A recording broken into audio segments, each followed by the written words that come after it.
Welcome to city news. ఈ వార్తలు మీకు సమర్పిస్తున్న వారు Ramachandra mark society limited, RTC bus stand ఎదురుగా, శివశంకర్ హాస్పిటల్ ప్రక్కన, జంగారెడ్డిగూడెం.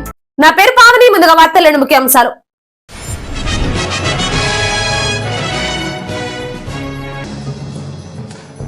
సార్వత్రిక ఎన్నికల కోడ్ జూన్ 6 వరకు అమలులో ఉంటుంది. ఎన్నికల చింతలపూడి రిటర్నింగ్ అధికారి అద్దయ్య స్పష్టం.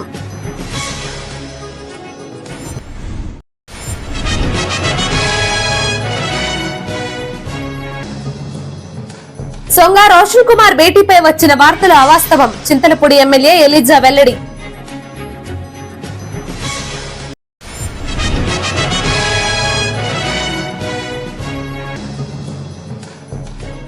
రాష్ట్రంలో ఎన్డీఏ కూటమి అధికారంలోకి రావడం ఖాయం. ధీమా వ్యక్తం చేసిన టీడీపీ రాష్ట్ర అధికార ప్రతినిధి దాసరి శేషు.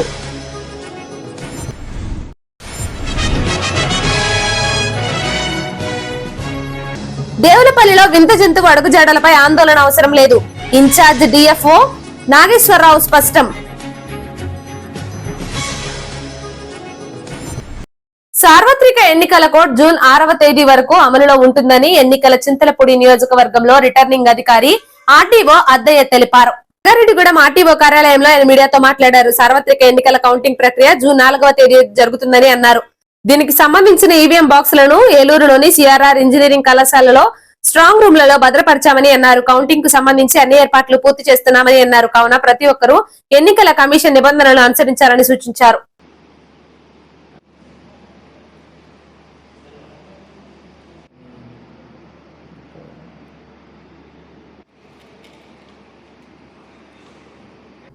మనకి కౌంటింగ్ వచ్చేటప్పటికి 4వ తారీఖు నెక్స్ట్ మంత్ అంటే 4/6/24న సిఆర్ రెడ్డి కాలేజీలో జరుగుతుంది. మన పోలైన ఈవీఎంస్ అన్ని కూడా అక్కడ సిఆర్ రెడ్డి కాలేజీలో స్ట్రాంగ్ రూమ్లో స్టోర్ చేసి లాక్ చేయడం జరిగింది. కౌంటింగ్ కూడా అక్కడ జరుగుతుంది. ఈ కౌంటింగ్ ప్రాసెస్ అంతా కూడా అప్పటికి మేమంతా రెడీ చేస్తాము. అదేవిధంగా అట్లాగనే ఈ ఎలక్షన్ కోడ్ అనేది ఎలక్షన్ ప్రాసెస్ అంతా కూడా 6/6న క్లోజ్ అవుతుంది. 6/6 వరకు ఉంటుంది. ఆ రోజు వరకు ఎలక్షన్ కోడ్ అమల్లో ఉంటుంది. ఈ ఎలక్షన్ ప్రాసెస్లో అందరూ కూడా పొలిటికల్ వాళ్ళు అయితేనేమి, మీడియా మిత్రులు అయితేనేమి, పబ్లిక్ ఓటర్స్ అయితేనేమి అందరూ కూడా సహకరించి ప్రశాంతమైన వాతావరణంలో ఎలక్షన్ ప్రాసెస్ అంతా కూడా కంప్లీట్ చేయడం జరిగింది. కాబట్టి అందరికీ, మీడియా మిత్రులకి, అట్లాగనే పబ్లిక్ రిప్రజెంటేటివ్స్కి, ఓటర్స్కి అందరికీ కూడా రిటర్నింగ్ అధికారిగా నేను వారందరికీ కృతజ్ఞతలు తెలియజేస్తాను. ఎన్డీఏ కూటమి చింతలపూడి అభ్యర్థి సొంగ రోషన్ కుమార్ తో భేటీపై వచ్చిన వార్తలు అవాస్తవమని చింతలపూడి ఎమ్మెల్యే అభ్యర్థి ఉన్నమట్ల ఎలిజా ఖండించారు. ఏలూరులోని కాంగ్రెస్ జిల్లా కార్యాలయంలో జరిగిన మీడియా సమావేశంలో ఎమ్మెల్యే ఎలిజా మాట్లాడారు. ఎన్నికల ప్రచారంలో భాగంగా అనుకోకుండా తనని రోషన్ కుమార్ కలిశారని అన్నారు. ఆ సమయంలో ఇరు పార్టీల కార్యకర్తలు కూడా అక్కడే ఉన్నారని అన్నారు. అయినప్పటికీ కొంతమంది కావాలని ఈ భేటీపై దుష్ప్రచారం చేశారని అన్నారు. ఇది పూర్తిగా అవాస్తవమని ఎలిజా స్పష్టం చేశారు. ఈ కార్యక్రమంలో కాంగ్రెస్ నాయకులు రాజనాల రామ్మోహన్ రావు, గౌతు సత్యేంద్రబాబు తదితరులు పాల్గొన్నారు.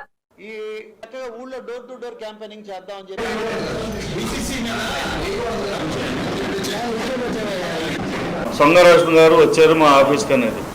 ఇప్పుడు విషయం ఏంటంటే, నేను అక్కడ సిట్టింగ్ ఎమ్మెల్యేని. నా ఇల్లు ఎక్కడైతే ఉందో చింతలపూడిలో నా ఇంటి వెనకాల ఆయన ఉన్నాడు. ఆ రోజున నేను ఆఫీసులో కూర్చున్నాను. ఆ టైము దాదాపు 10 దాటింది, 10:30-11 టైం అయింది. ఆయన కూడా ప్రచారం ముగించుకుని ఇంటికి వెళ్తా ఉన్నాడు. ఆఫీస్ తెరిచింది. నన్ను ఒకసారి కలిసి వెళ్దాం, సిట్టింగ్ ఎమ్మెల్యేగా గౌరవపూర్వక కలుద్దామని నా ఆఫీస్కి వచ్చారు. అన్న నమస్తే అన్న అన్నారు. నమస్తే అమ్మా అన్న. ఊరికి ఇటు వెళ్తా మీరు ఉన్నారని చూశాను అని ఆయన నాకు ఆల్ ద బెస్ట్ చెప్పడానికి వచ్చాడు. ఆయన నాకు ఆల్ ద బెస్ట్ చెప్పాడు. ఆయన చెప్తే కూర్చోండి అమ్మా, కూర్చోండి, కాఫీ తాగెళ్తురుగా నన్ను కూర్చోబెట్టి కాఫీ ఆఫర్ చేసాం. కాఫీ తాగి ఆయన వెళ్ళాడు. అసలు ఏదైనా సరే సీక్రెట్గా మాట్లాడాలేనంటే ఇది కామన్ నాలెడ్జ్ ఏంటంటే, ఒకవేళ ఆయన నేను కుమ్మక్కవ్వాలంటే అందరి ముందు కుమ్మక్కవుతాను. పార్టీ ఆఫీస్ కాదు అది, నా సొంత ఇల్లు. నా సొంత ఇల్లు కింద నేను కూర్చుంటాను, పైన బెడ్రూమ్ అది ఉంది.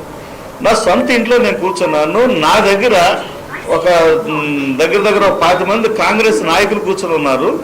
అక్కడ నేను అంతమంది ముందు కూర్చుని నేను కుమ్మక్కయ్య రాజకీయం చేస్తానని ఆవిడ అనుకుంటే, ఆవిడ యొక్క విషయ పరిజ్ఞానానికి, ఆవిడ యొక్క నాలెడ్జ్కి నేను చేతులెత్తి నమస్కారం. రాష్ట్ర వ్యాప్తంగా జరిగిన పోలింగ్ సరళిని చూస్తుంటే కూటమి ప్రభుత్వం అధికారంలోకి రావడం ఖాయమని టీడీపీ రాష్ట్ర అధికార ప్రతినిధి శ్యామ్ చంద్రశేషు తెలిపారు. జంగారెడ్డిగూడెం పట్టణంలో కూటమి ఎన్నికల కార్యాలయంలో మీడియా సమావేశం నిర్వహించారు. ఈ సమావేశంలో దాసరి శేషుతో పాటుగా జనసేన జిల్లా కార్యదర్శి గురుజు ఉమామహేశ్వరి, టీడీపీ మండల అధ్యక్షులు సాయల సత్యనారాయణ, రైతు విభాగం అధ్యక్షులు ఎలికే ప్రసాద్లు మీడియాతో మాట్లాడారు. ఈసారి ఎన్నికల్లో పెద్ద సంఖ్యలో ఓటర్లు వారి ఓటు హక్కును వినియోగించుకున్నారని తెలిపారు. గత ఎన్నికలు పరిశీలిస్తే పెరిగిన ఓటింగ్ శాతం ప్రకారం కూటమి అధికారంలోకి రావడం ఖాయమని ధీమా వ్యక్తం చేశారు. అనంతరం సాయల సత్యనారాయణ పుట్టినరోజు సందర్భంగా కేకును కట్ చేసి శుభాకాంక్షలు తెలిపారు. ఈ సమావేశంలో కొంచాడ ఉమాప్రసాద్, కొట్టారు ప్రసాద్, దండే పద్మ, తాళ్లూరు వెంకటేశ్వరరావు తదితరులు పాల్గొన్నారు. అయితే మే 13వ తేదీన జరిగినటువంటి సార్వత్రిక ఎన్నికల్లో ఎప్పుడూ లేని విధంగా ఆంధ్రప్రదేశ్ ఏర్పడిన తర్వాత హైయెస్ట్ పోలింగ్ పర్సంటేజ్ 81.86%. అంటే 2019 ఎన్నికల్లో 79.77% నమోదైతే, 2014లో 77% నమోదైతే, 2024 ఎన్నికల్లో 81.86% పోలింగ్ పర్సంటేజ్ జరగడం అనేది చాలా సంతోషదాయకం. ఎప్పుడైతే ఓటింగ్ పర్సంటేజ్ పెరుగుతూ ఉంటుందో, మన చరిత్ర తీసుకుంటే ఒకసారి ప్రతి ఓటింగ్ పర్సంటేజ్ పెద్ద ఎత్తున పెరిగిన ప్రతిసారి కూడా యాంటీ గవర్నమెంట్ ఓటింగ్ అంతా కూడా ఎక్కువ నమోదవటం, తద్వారా ప్రతిపక్షాలు అధికారంలోకి రావడం జరుగుతూ ఉంది. రాష్ట్ర చరిత్రలోనే మొట్టమొదటిసారి 81.86% ఓటింగ్ జరిగిందంటే ఖచ్చితంగా అది తెలుగుదేశం, జనసేన, బీజేపీ కూటమి రాష్ట్రంలో అధికారంలోకి ఒక ల్యాండ్ సైడ్ విక్టరీతోనే అధికారం చేపట్టబోతుంది అనడానికి ఇది సంకేతం. ఖచ్చితంగా రోషన్ గారు ఇక్కడ చింతలపూడి శాసనసభ్యుడిగా రేపు అడుగు పెట్టబోతా ఉన్నాడు అసెంబ్లీకి. అదేవిధంగా పుట్టా మహేష్ గారు కూడా లోక్సభకి భారీ మెజార్టీతో అడుగు పెట్టబోతా ఉన్నాడు. దానికి మరి మేమైతే పూర్తిగా విశ్వాసంతో ఉన్నాం.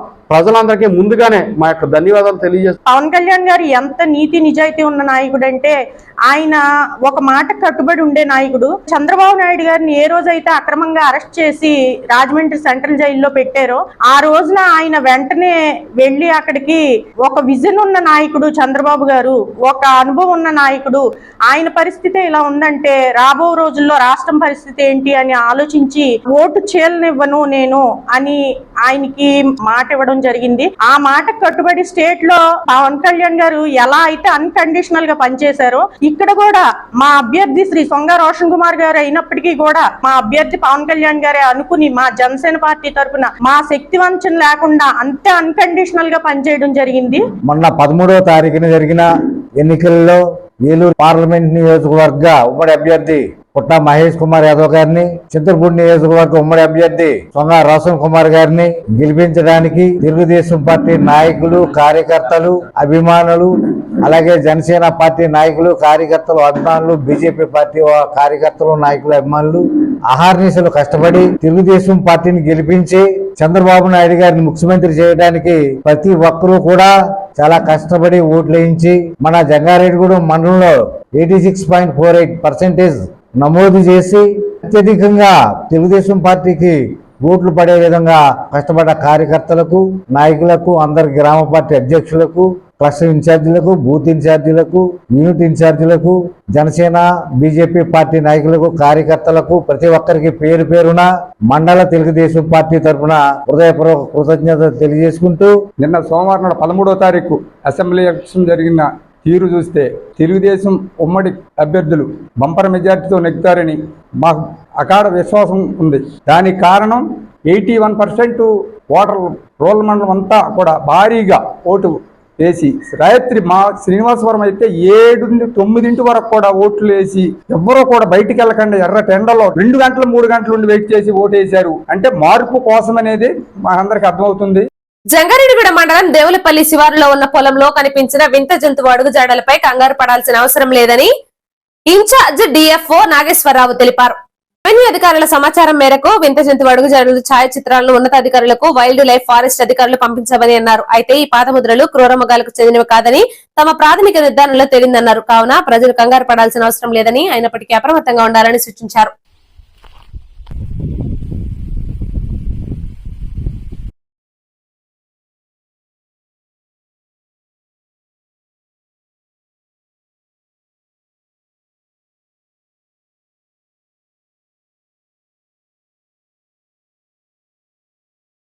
నిన్న మాకు రెవెన్యూ డిపార్ట్మెంట్ నుండి కొంత సమాచారం వచ్చింది.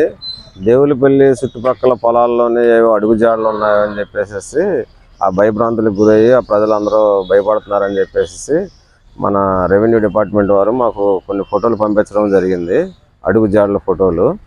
ఆ జాడలను మేము పరిశీలించి వైల్డ్ లైఫ్ డిపార్ట్మెంట్ వారికి కూడా వాటిని గుర్తించడానికి పంపించాము. మా ప్రాథమిక నిర్ధారణలో అవి క్రూర జంతువులు, ఏమైనా హానికరమైన జంతువులు కాదు, అలాగే పెద్ద పులి కానీ చిరుత పులి కానీ కాదని తేలింది. వాళ్ళకి మేము తెలియపరిచాము, మీరు ఇటువంటి ఈ అడుగుజాడల గురించి అయితే మీరు ఏమీ భయపడవలసిన పని లేదు. ఇంకా అటువంటి ఎక్కడైనా చుట్టుపక్కల ఉంటే మాకు తెలియపరచవలసిందిగా గ్రామ ప్రజలని ప్లస్ రెవెన్యూ డిపార్ట్మెంట్ వారిని కోరుతున్నాను. అలాగే ఏదైనా ప్రజలందరూ కూడా చుట్టుపక్కల ప్రజలందరూ జాగ్రత్తగా ఉండండి. ఇటువంటి ఏమన్నా ఉన్నా సరే మాకు ఎమ్మటే తెలియపరచండి. మా ప్రజలు కూడా కొద్దిగా అప్రమత్తంగా ఉండడం మంచిది. ఇప్పుడు ఒక చిన్న బ్రేక్ తీసుకుందాం, చూస్తూనే ఉండండి సిటీ న్యూస్.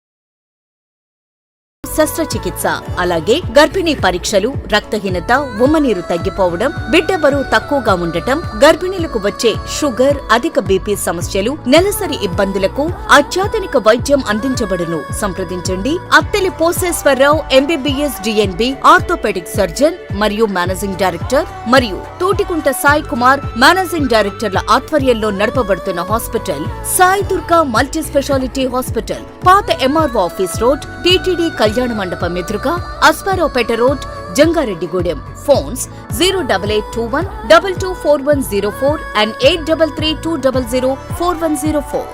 మీ ఆర్థిక అవసరాలలో ఆత్మీయ నేస్తం Sriramachandra mark society limited, Jangareddygudem. గత 20 ఏళ్లుగా ఖాతాదారుల అవసరాలలో నమ్మకమైన నేస్తంగా నిలబడి అప్లాండ్ ఏరియాలో దిగ్విజయంగా నడపబడుతున్న సంస్థ శ్రీరామచంద్ర.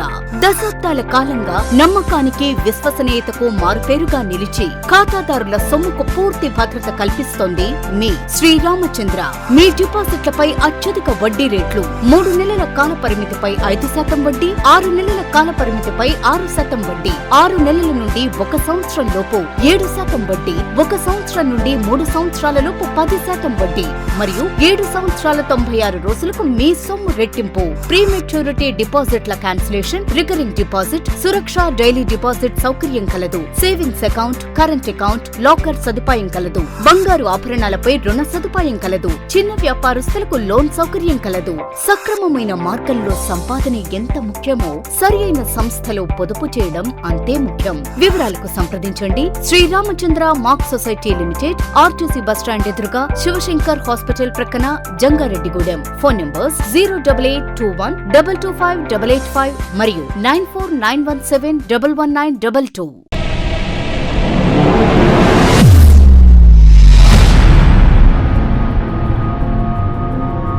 మన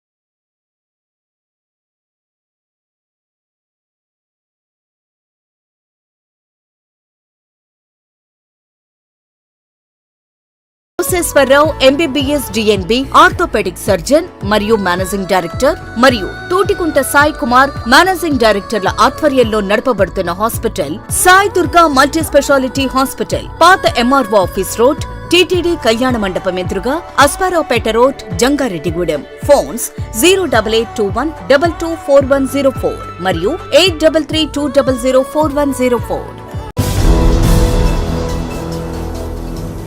వెల్కమ్ బ్యాక్. మీరు ప్లాస్టిక్ బాక్స్ లో ఆఫీస్ కు లంచ్ తీసుకెళ్తున్నారా? ప్లాస్టిక్ కంటైనర్ లో ఆహార పదార్థాలు ఫ్రిడ్జ్ లో ఉంచుతున్నారా? మైక్రోవేవ్ లో ఆహారం వేడి చేయడానికి ప్లాస్టిక్ బాక్సులు వాడుతున్నారా? ఇంతకి మీరు చేస్తోంది ఆరోగ్యానికి మంచిదేనా? ఇటీవల ఎలాంటి ప్రమాదం లేదని మీరు నమ్ముతున్నారా? వీటిపై తాజా పరిశోధనలు ఏమి చెబుతున్నాయో ఇప్పుడు చూద్దాం. చాలా కుటుంబాల్లో ప్లాస్టిక్ బాక్సులు రోజువారీ జీవితంలో భాగమైపోయాయి. ఆహారం నిల్వ చేయడం దగ్గర నుంచి వాటిని రిఫ్రిజిరేటర్లో ఉంచడానికి, ఓవెన్లో వేడి చేయడానికి, ఎక్కడికైనా తీసుకెళ్లడానికి ప్లాస్టిక్ బాక్సులే వాడుతూ ఉంటాం. కానీ ఆ ప్లాస్టిక్ బాక్సుల్లోని రసాయనాలు మన శరీరంలోకి వెళ్లి ఆరోగ్యానికి హాని కలిగించే ప్రమాదం ఉంటుందని చాలా మంది శాస్త్రవేత్తలు ఆందోళన వ్యక్తం చేస్తున్నారు. ప్లాస్టిక్ వస్తువుల తయారీకి ఉపయోగించే కొన్ని వేల పదార్థాలు మనం తినే, తాగే పదార్థాల్లో కలిసిపోతున్నాయని ఒక అధ్యయనంలో తేలింది. కానీ ప్లాస్టిక్ బాక్సుల తయారీదారులు, ఫుడ్ సేఫ్టీ అధికారులు మాత్రం ఆ పదార్థాల స్థాయి వాటి వల్ల మనుషులపై ప్రతికూల ప్రభావం పడనంత సూక్ష్మంగా ఉంటుందని చెబుతున్నారు. ఫుడ్ స్టాండర్డ్ ఏజెన్సీ రూపొందించిన మార్గదర్శకాలు ఇలాంటి ప్లాస్టిక్ బాక్సుల తయారీలో ఏ పదార్థాలు ఉపయోగించాలి, ఏవి ప్రమాదకరం అనే సమాచారాన్ని అందిస్తాయి. FSI నిబంధనల ప్రకారం ఆరోగ్యానికి హాని కలిగించే స్థాయిలో ఆహార పదార్థాల్లోకి రసాయనాలు విడుదల చేసే పదార్థాలను ప్లాస్టిక్ బాక్సుల తయారీలో ఉపయోగించడం చట్టవిరుద్ధం. ప్లాస్టిక్ రసాయనాల కూర్పు చాలా జటిలంగా ఉంటుందని డాక్టర్ జేన్ మంగ్ చెబుతున్నారు. ప్లాస్టిక్లోని ఎన్నో రసాయనాలు మనం తినే, తాగే పదార్థాల్లో కలుస్తున్నాయి అనడంలో ఎలాంటి సందేహం లేదని అంటున్నారు. కొన్ని ఆహార పదార్థాల వల్ల కూడా ఎక్కువ స్థాయిలో రసాయనాలు బదిలీ అవుతాయనేది మనకు తెలిసిన విషయమని అంటారు డాక్టర్ జేన్ మంగ్. ఉదాహరణకు టొమాటో సాస్ లాంటి అసిడిక్ ఆహార పదార్థాలు లేదా కొవ్వు పదార్థాలు లాంటివి మిగతా ఆహార పదార్థాల కంటే ప్లాస్టిక్ కంటైనర్లలోని రసాయనాలను ఎక్కువగా పీల్చుకుంటాయి. వేడిగా ఉన్న పదార్థాల నుంచి కూడా అవి బదిలీ అవుతుంటాయి. అంటే మీరు సాలెడ్ నిల్వ చేయడానికి ఉపయోగించే అదే ప్లాస్టిక్ కంటైనర్లో ఆహార పదార్థాలు పెట్టి మైక్రోవేవ్ లో వేడి చేస్తే అందులోని రసాయనాలు పెద్ద స్థాయిలో మీ శరీరంలోకి చేరిపోయే అవకాశం ఉంటుంది. ఆహార పదార్థాల్లో కలిసిపోయే అవకాశం ఉన్న అత్యంత ఆందోళనకరమైన 388 రసాయనాల జాబితాను 2022లో ఒక శాస్త్రవేత్తల బృందం ప్రచురించింది. ఈ రసాయనాలు అత్యంత ప్రమాదకరమైనవని చెబుతున్నారు. ఎందుకంటే వాటిలో క్యాన్సర్ కారకాలు లేదా ఆరోగ్యానికి హాని కలిగించే కారకాలు సూక్ష్మ కణాలుగా మారి పర్యావరణంలో కలిసిపోయే సామర్థ్యం కలిగి ఉంటాయి. ప్లాస్టిక్లోని 2 రసాయనాలు అత్యంత ప్రమాదకరమైనవి. ఒకటి ఫెథలైట్స్, రెండోది బిస్ఫెనాల్ A. దీనినే మనం BPAగా పిలుస్తాం. ఈ 2 పేగుల్లో అడ్డంకులు సృష్టిస్తాయని చెబుతున్నారు. అంటే ఇవి శరీరంలో హార్మోన్లలోకి చేరుకుని పెరుగుదల, పునరుత్పత్తి లాంటి జీవక్రియలపై ప్రభావం చూపిస్తాయి. ఇటీవల European food safety authority BPA ఆధారాలపై పరిశోధనలు చేసింది. వాటిని ఆరోగ్యానికి హానికరమని చెప్పింది. ఆహారం, వినియోగదారుల ఉత్పత్తులు, పర్యావరణంలోని విషపూరిత రసాయనాలపై అధ్యయనం చేసే FSI ప్రస్తుతం BPA పై వెల్లడైన తాజా ఆధారాలపై పరిశోధనలు చేస్తున్నాయి. ఈ సమస్యల్లో ఒకటేంటంటే ప్లాస్టిక్ తయారీ కాంపోజిషన్ నిరంతరం మారుతూ రావడమేనని డాక్టర్ డయానా జోకర్మన్ చెప్పారు. చాలా ఇళ్లలాగే తమ వంటింట్లో కూడా పాత ప్లాస్టిక్ కంటైనర్లు నిండిపోయి ఉన్నాయని, వాటిలో ఏమున్నాయో కూడా తనకు తెలియదని అన్నారు. ఎవరైనా ఒక ఉత్పత్తిదారుడు తాము తయారు చేసిన కంటైనర్ మైక్రోవేవ్ సురక్షితం అని చెబితే అంత మాత్రాన అది భోజనంలో రసాయనాలు లీక్ చేయడం లేదని కాదని తెలుసుకోవాలని అన్నారు. తాను ప్లాస్టిక్లో ఏ వస్తువును వేడి చేయనని, వాటిని ఒక గ్లాస్ లేదా పైరెక్స్ కంటైనర్లో ఉంచి వేడి చేస్తానని, ఇక భోజనంపై పేపర్ టవల్స్ లేదా ప్లేటుతో మూత పెడతానని, మిగిలిన వారికి కూడా ఇలాగే చేయమని సలహా ఇస్తానని ఆమె చెప్పారు. కేవలం చల్లటి ఆహార పదార్థాలను నిల్వ చేయడానికి మాత్రమే ప్లాస్టిక్ కంటైనర్లను ఉపయోగించాలని America academy of nutrition and dietetics వెల్లడించింది. చాలా ప్లాస్టిక్ ఫుడ్ కంటైనర్లపై ఒక త్రికోణంలో ఉన్న బాణపు గుర్తుల మార్క్ ఉంటుంది. దాని మధ్యలో 1 నుంచి 7 వరకు అంకెలుంటాయి. వాటి తయారీ కోసం ఎలాంటి ప్లాస్టిక్ ఉపయోగించారు అనేది అవి చెప్తాయి. దాని ప్రకారం ఆహార పదార్థాలు ఉంచడానికి 1, 2, 4, 5 అత్యంత సురక్షితమైనవి. కానీ 3, 6, 7 అంకెలు ఉన్న ప్లాస్టిక్ కంటైనర్లకు దూరంగా ఉండాలని అమెరికన్ అకాడమీ ఆఫ్ పీడియాట్రిక్స్ సూచిస్తోంది. మరి మీరెలాంటి ప్లాస్టిక్ కంటైనర్ వాడుతున్నారు? ఇప్పుడే గమనించండి. ఇప్పటి వరకు పైన చెప్పిన జాగ్రత్తలన్నీ తప్పకుండా పాటించండి. ఆర్టీసీ స్టాఫ్ వర్కర్స్ రాష్ట్ర అధ్యక్షులు చింతలపూడి సుందరయ్య అక్రమ సస్పెన్షన్ ను తక్షణమే ఎత్తివేయాలని CITU జిల్లా కార్యదర్శి DNVD ప్రసాద్ డిమాండ్ చేశారు. ఏలూరు సిఐటియు కార్యాలయంలో జరిగిన మీడియా సమావేశంలో ప్రసాద్ మాట్లాడుతూ ఎన్నికల కోడ్ అమలులో ఉండగా ఉద్యోగ జేఏసీ సమావేశంలో పాల్గొన్నారనే నెపంతో సుందరయ్యను సస్పెండ్ చేయడం సరైన చర్య కాదన్నారు. తక్షణమే సస్పెన్షన్ ఎత్తివేయాలని డిమాండ్ చేశారు. ఈ సమావేశంలో సిఐటియు జిల్లా అధ్యక్షులు ఆర్ లింగరాజు, నాయకులు సాయిబాబా తదితరులు పాల్గొన్నారు. ఫెడరేషన్ రాష్ట్ర అధ్యక్షులు సిహెచ్ సుందరయ్యపై చేసినటువంటి అక్రమ సస్పెన్షన్ తక్షణమే ఎత్తివేయాలని సిఐటియు ఏలూరు జిల్లా కమిటీగా మేము డిమాండ్ చేస్తున్నాం. ఆర్టీసీ పబ్లిక్ ట్రాన్స్పోర్ట్ డిపార్ట్మెంట్ యాజమాన్యం చాలా అన్యాయంగా సిహెచ్ సుందరయ్యని సస్పెండ్ చేశారు. ఉద్యోగ సంఘాల సమావేశంలో పాల్గొన్నారనేటువంటి కారణంతో తర్వాత రోజు పత్రికల్లో వచ్చినటువంటి ఒక వార్త ఆధారంగా ఈ సస్పెన్షన్ చేశారు. ఇది కావాలని అధికారులు ఇటువంటి తప్పుడు చర్యలకు పాల్పడ్డారు. ఇది అన్యాయం, దుర్మార్గం. తక్షణమే సస్పెన్షన్ ఎత్తివేయాలని మేము సిఐటికి మేము డిమాండ్ చేస్తున్నాం. అసలు ఎన్నికల నియమావళికి సంబంధించి మోడల్ కోడ్ ఆఫ్ కండక్ట్లో సంబంధం లేనటువంటి అంశాల ఆధారంగా ఈరోజు ఆయన సస్పెండ్ చేశారు. అసలు మోడల్ కోడ్ ఆఫ్ కండక్ట్లో ఏమొస్తుంది? రాజకీయ పార్టీల తరఫున ప్రచారం చేయడం, ఒక అభ్యర్థికి ఓటేయమని చెప్పి ప్రేరేపించడం, ఇటువంటివన్నీ కూడా మోడల్ కోడ్ ఆఫ్ కండక్ట్లోకి వస్తాయి. కానీ అటువంటి అభియోగాలు సుందరయ్య గారి మీద నమోదు కాల. కేవలం ఉద్యోగ సంఘాల మీటింగ్లో పాల్గొన్నారు. తర్వాత పత్రికలో ఒక వార్త వచ్చింది. దీని ఆధారంగా మీరు ఏ రకంగా ఆయన మీద సస్పెన్షన్ చేస్తారు అంటే కావాలనే కుట్రపూరితంగా ఈరోజు సుందరయ్య గారిని సస్పెండ్ చేశారు. ఇలాంటి తప్పుడు చర్యలనే తక్షణం వెనక్కి తీసుకోవాలని మేము విజ్ఞప్తి చేస్తా ఉన్నాం. దీనిపైన రాష్ట్ర ఎన్నికల కమిషన్ కూడా మేము ఫిర్యాదు చేస్తాం. ఇప్పటికైనా సరే పై అధికారులు స్పందించి ఇటువంటి దురుద్దేశపూర్వకంగా కుట్రపూరితంగా ఇటువంటి సస్పెన్షన్లు ఏవైతే చేశారో వాటిని వెనక్కి తీసుకోవాలని కూడా మేము కోరుతాం. మలేరియా వ్యాధి సోకకుండా ప్రజలు అప్రమత్తంగా ఉండాలని పిహెచ్సి వైద్యులు సూచించారు.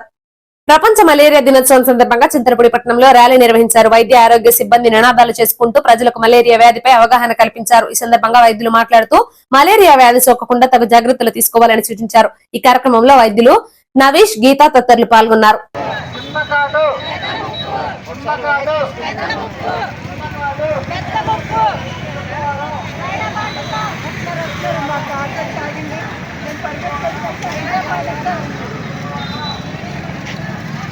పుట్టకూడదు, పాము పుట్టకూడదు, డెంగు అంతా.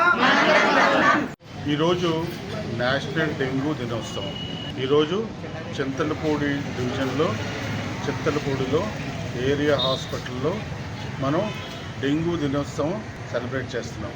అంటే ప్రజలకి అవగాహన కలిగించేందుకు మనం ఈ పట్టణంలో పెద్ద ఎత్తున ఆశా వర్కర్లు, ఏఎన్ఎంలు, మెడికల్ అండ్ హెల్త్ సిబ్బందితో మనం ర్యాలీ నిర్వహించడం జరిగింది.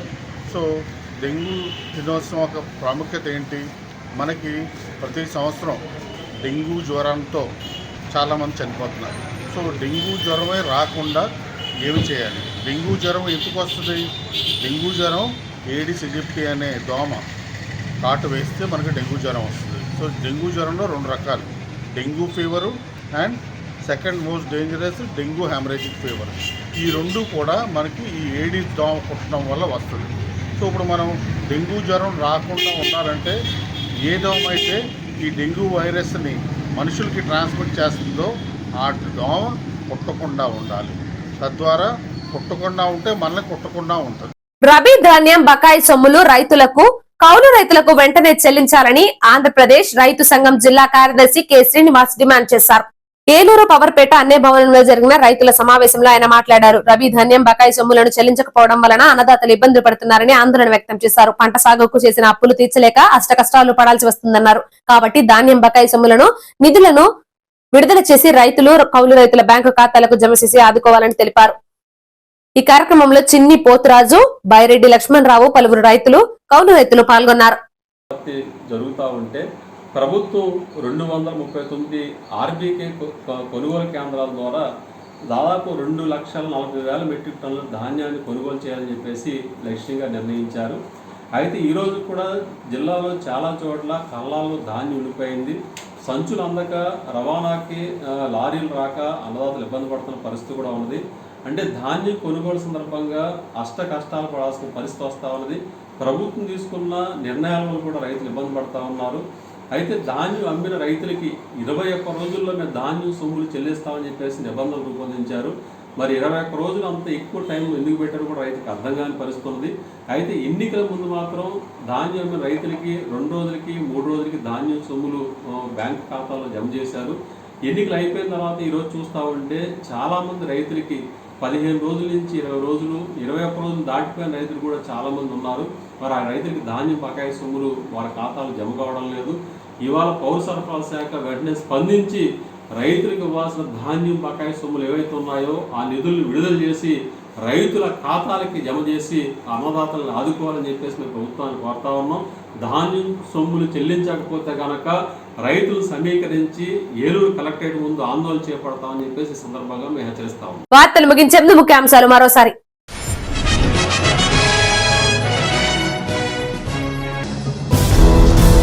సార్వత్రిక ఎన్నికల కోడ్ జూన్ 6 వరకు అమలులో ఉంటుంది. ఎన్నికల చింతలపూడి రిటర్నింగ్ అధికారి అద్దయ్య స్పష్టం.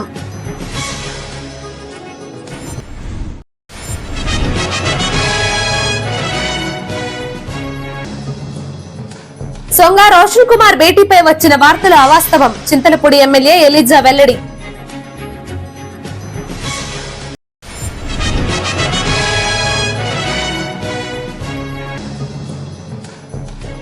రాష్ట్రంలో ఎన్డీఏ కూటమి అధికారంలోకి రావడం ఖాయం. ధీమా వ్యక్తం చేసిన టీడీపీ రాష్ట్ర అధికార ప్రతినిధి దాసరి శేషు.